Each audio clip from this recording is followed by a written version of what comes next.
Now let's dive into learning the spreads.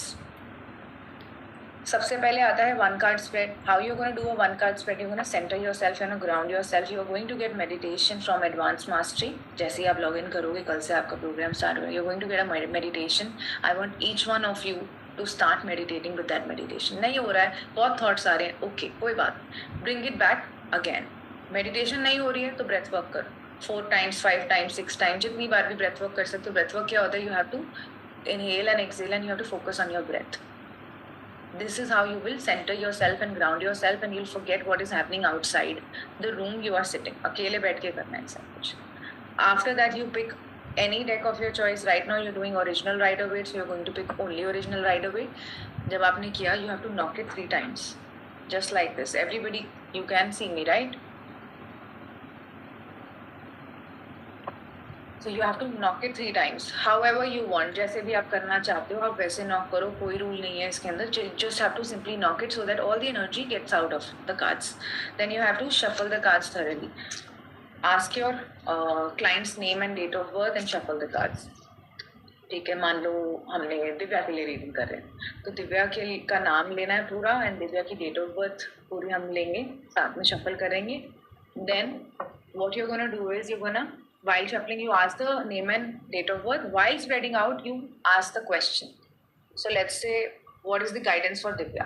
Okay, I just spread out the cards and what is the guidance for Divya. Then I randomly picked one card and I got 10 of swords. So this is the guidance for Divya. Whether she needs to maybe let go of something from the past, maybe she's trusting some people who are not serving any purpose to her in her life. Maybe there are people who are kind of trying to backstab her.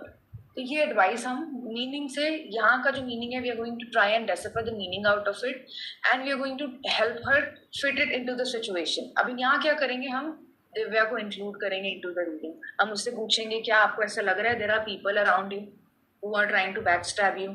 Is there anybody around you who is trying to make you feel that you are not worth it? ऐसे आपको लग रहा है कि everything is falling apart and there is nobody around me that is supporting me. आप उनको include करोगे, वो बोलेंगे yes, it's somewhere it's resonating. So if you feel this reading is enough, good to go. If you feel this reading is not enough and you want to give more meaning, more depth to the reading because it's a negative card, then in that case you pick another card which we call clarifier. आपने pick किया clarifier and we got the hierophant, which means whatever she is trying to solve, the problem can not be solved by her. ये जो problem उसकी life में है वो खुद से सॉल्व नहीं हो सकती, उसको कहीं ना कहीं बाहर सपोर्ट ढूंढनी है. और हमें मालूम है, 10 of Swords भी कहता है कि अगर आप ढूंढोगे तो हेल्प मिलेगी. You have to wake up a little bit because आप में अभी भी जान है. एंड कोइंसिडेंटली जो दोनों कार्ड्स आए हैं, दोनों के हाथ देखो, they are in the form of a blessing. दोनों के, इसका भी हाथ एक ही तरह से पॉइंटेड है ऐसे करके और इसका भी. So it means these both the cards are connected. This is how beautifully your readings are going to make sense because you have to connect both the cards together.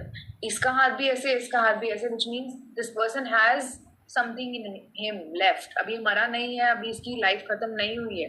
तो ये कार्ड क्या advice कर रहा है दिव्या को? whatever you're going through is just a temporary phase in your life because of your surroundings, because of your people around you, and whatever you do now, like taking an action, gathering all the strength कि ये जो मुझे backstab कर रहे हैं वो निकालूं और मैं आगे बढ़ूं, strength लेकर आऊं, then you will be able to find a person in your life who can guide you, show you the right path. अभी भी अगर if she looks around in her life, she'll be able to recognize the person कि हाँ एक इंसान है जो मुझे support करता है, जो मुझे guide करता है.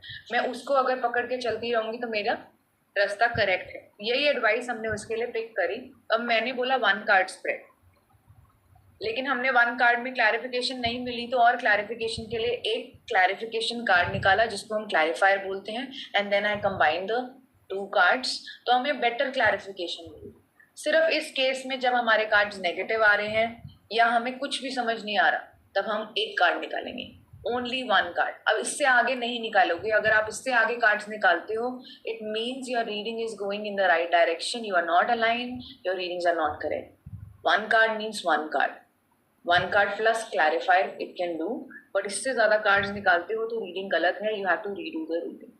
अब जो भी हमने प्रिडिक्ट किया, चाहे आप अपने लिए कर रहे हो चाहे अपने क्लाइंट के लिए, make sure to journal it.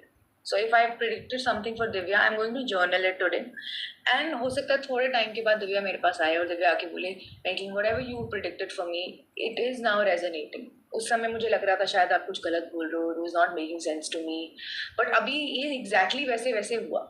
So you go back, क्योंकि आपको याद तो रहेगी नहीं रीडिंग कि आपने क्या रीडिंग की थी. You go back to your reading and you see whether it was a hit for you or a failure. और आपने कार्ड्स भी लिखे होंगे, कौन से पिक किए थे, रीडिंग भी लिखी होगी, डेट भी लिखी होगी, कितना टाइम फ्रेम प्रेडिक्ट किया वो भी लिखा होगा, और आगे फ्यूचर में जब आपके पास आपका क्लाइंट वापस आएगा तो सब कुछ लिखा होगा. Once you related to the reading, you go back to the reading जो आपने 2 महीने पहले की या 1 महीने पहले की, एंड उसको कनेक्ट करोगे, then you will be able to see कि हाँ मैंने इस मीनिंग से ये प्रिडिक्ट किया, it made sense.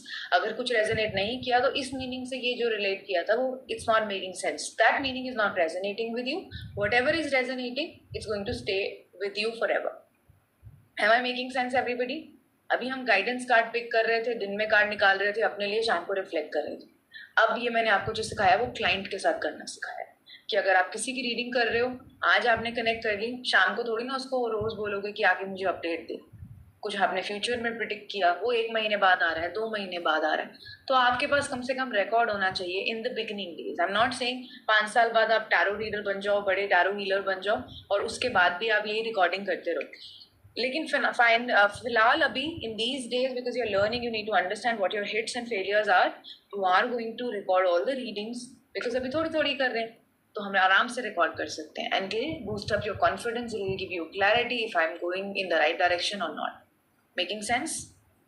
Everybody, yes? Perfect. अगर आप अपने लिए कर रहे हो तो सुबह सुबह आपने कार्ड पिक करना है. Similarly you are going to journal everything. दिन में फिट करने की कोशिश करो उस कार्ड को. अगर वो कार्ड दिन में फिट नहीं कर पा रहे हो आप, तो वापस शाम को आके रिफ्लेक्ट करो कि क्यों मैं फिट नहीं कर पा रही थी. जो मैंने प्रिडिक्ट किया था, it was not making any sense in the morning. Is it making any sense in the evening or not? If it is making any sense, then you have to learn from it कि जो मैंने सुबह card देखा था मुझे meaning भी समझ में आया, लेकिन मैं दिन में फिट नहीं कर पाई. And this is how my day went by. So how I can relate with it? Let's take an example to understand what to do in this case. For example, मैंने अपने लिए मान लो